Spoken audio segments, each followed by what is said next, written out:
एक समद्विबाहु त्रिभुज पर शीर्ष के आधार तक खींचा गया लंब 8 सेंटीमीटर है। इसका मतलब हमारे पास एक लंब आ गया त्रिभुज के अंदर और समद्विबाहु है ये 8 है, सिंपल।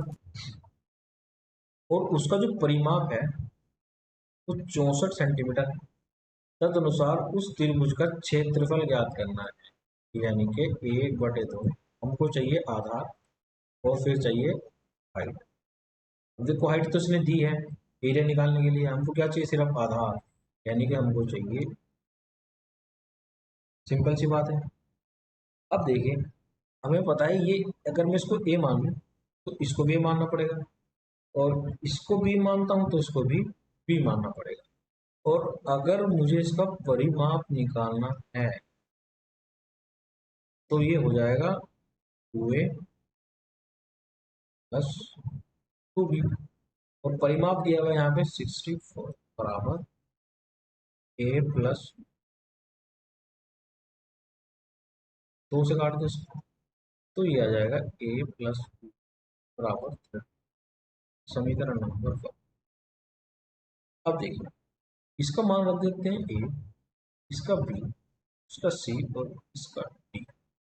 अब देखिए त्रिभुज ए डी बी में हम लगाते हैं पाइथागोरस पर, तो ये हो जाएगा तुम्हारा ए स्क्वायर बराबर बी स्क्वायर और प्लस 8 स्क्वायर, है ना। तो ये हो जाएगा एग्जैक्टली में 8 स्क्वायर बराबर ए स्क्वायर माइनस बी स्क्वायर, 64 बराबर ए स्क्वायर माइनस स्क्वायर। और इसको क्या लिख सकते हैं हम, ए माइनस बी, ए प्लस बी। और देखो ए प्लस बी का मान दिया हुआ है 32, बस बिना किसी झिझक के इसको यहाँ पे मान रख लो। 64 है ना, देखो यहाँ पे ये हो गया 64 बराबर ए माइनस बी मल्टीप्लाई 32, और इसको काट दो, 2 बार चल जाएगा, तो ए माइनस बी बराबर आ गया, तो ये होगी सेकंड समीकरण। अब देखिए समीकरण नंबर 1 और समीकरण नंबर 2 आप यहाँ लिखिए, समीकरण नंबर 2 से अब ये आ गया ए प्लस बी बराबर 30, ए माइनस। अब देखिए हमें इसमें निकालना है क्षेत्रफल, और क्षेत्रफल निकालने के लिए देखो हमें आधार तो है हमारे पास, सॉरी हमारे पास हाइट तो है, हमें चाहिए सिर्फ आधार।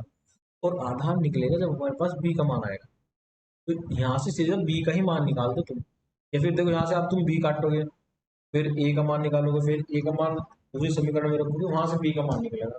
सिर्फ लॉन्ग मेथड, आपको जब दिख रहा है कि आपको बी तो चाहिए बस, ठीक है, तो इसमें बस बी ही निकाल दो। इसके सिर्फ आपको चिन्ह चेंज करने पड़ेंगे, इसको माइनस कर दो, इसको प्लस कर दो, इसको माइनस, ठीक है, ये कट जाएगा, क्या जाएगा 2 के बराबर आएगा आपका 30।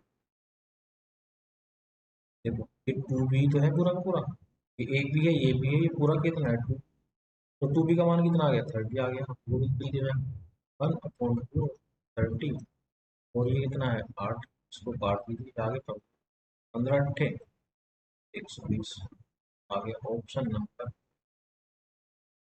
जल्दी करने को जल्दी करनी है क्वेश्चन, ठीक है। अब देखो मैं तुम्हें इसका एक अल्टरनेटिव भी बताता हूँ। हमारे पास त्रिभुज था ये, तो ये क्या था 8 था, ठीक है ना। अब आप ट्रिपल एट बताइए मुझे, मैंने अभी ट्रिपल एट लिखवाया ना आपको बहुत सारे, बताइए याद है आपके ट्रिपल एट, 8 के साथ कौन कौन सी ट्रिपल एट थी। देखिए एक तो हमारे पास 6, 8 और 10 वाली थी ट्रिपल एट, जो 8 से रिलेटेड थी, ठीक है। एक 8, 15, 17 वाली थी, 8, 17, और हमें इसका जो परिमाप दिया हुआ है 64 दिया हुआ है।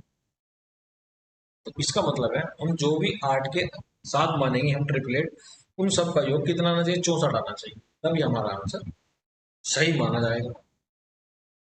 देखिए अगर ये 8 है हमारे पास, तो ये 10 होगा, और ये भी 10 होगा, और ये 6 होगा, और ये भी 6 होगा। इसका मतलब ये हो गया 10 और 10 20, 20 और 12, 20 प्लस 12 32।